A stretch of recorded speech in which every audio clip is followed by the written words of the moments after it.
fa isan'ny nahazo tombony manokana ihany koa ary nomemboninahitra ihany koa ireo mpilalao baolina kitra afahiny isan'izany Maître Kira, Abdou, Jérémy, Des Monstres izay samy nahazo izany mari-boninahitra izany izay naneho ny afaliny tamin'ny fotoana iny. Tsy noadinoho ny fanjakana ihany koa ireo mpilalao baolina kitra fahiny izay isan'ny nanany lazany teto Madagasikara sy hatrany ivelany. Napetraky ny fanjakana amin'ny toerana sahaza azy sy mendrika azy izy ireo ka isan'ny notolorana mari-boninahitra Kira Michel, Jérémy, Des Monstres, Abdou. Fifaliana lehibe ho azy ireo zao fihetsika ataon'ny fanjakana amin'izao araka ny fanazavana ny meny izy ireo. Ie dia isaorantsika aloha izay fanjakana naminay an'ilay mari-boninahitra ary ny rarina dia ny mpanao fanatanjahantena rehetra izay tondra avo ny voninahim-pirenena na nahazo titre na tsy nahazo dia tokony omena ny mari-boninahitra sahaza azy. Ianao zao nanao mpanao gazety ianao mety tsisy mahafantatra fa mpanao fanatanjahantena tokony ahazo koa ianao raha fahafantarako azy satria efa ela koa ny nanaovanao ny mpiasa fanatanjahantena. Baolina kitra manao ahoana ny ankehitriny amin'izao fotoana izao?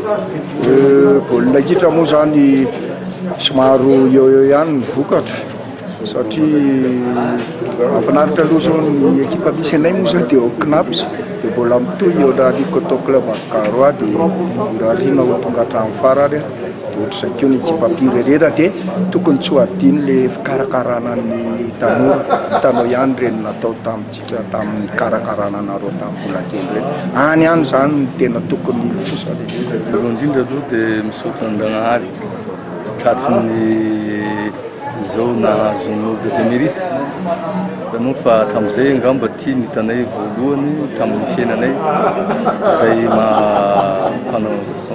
mpanao fanatanjahantena ka nifetsiny coup de faly satria moa io atao tantaraina aminjafy misy soa natao ny firenena izay nivaliana koa mahafaly anay koa no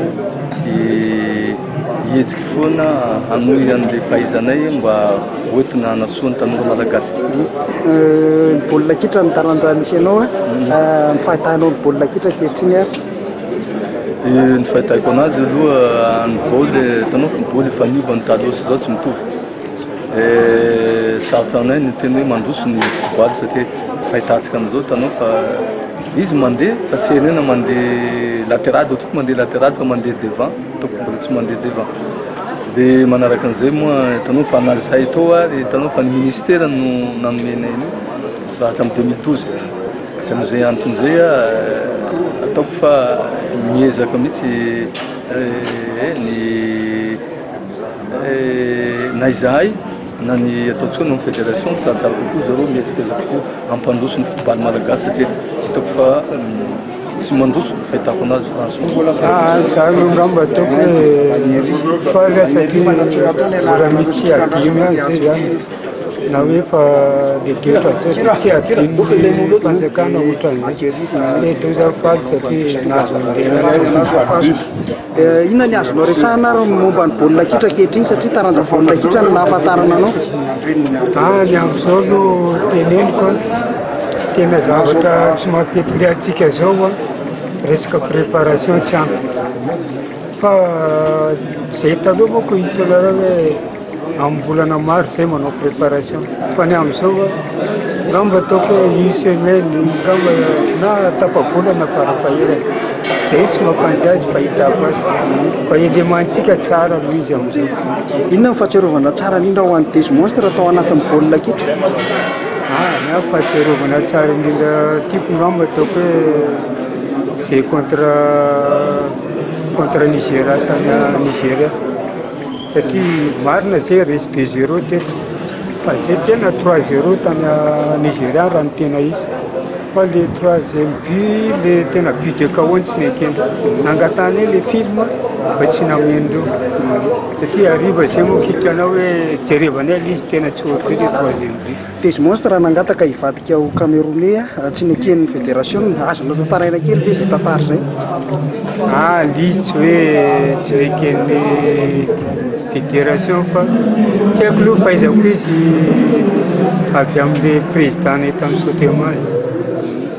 fa tsy avy amin'ny fédération fa le asana combine andreo zay ny tsy fantatra fa inona na tonga an'le faniriana hoe te hivadika Camerounais no reo no nangataka fa tsy hoe zany de hivadika Camerounais.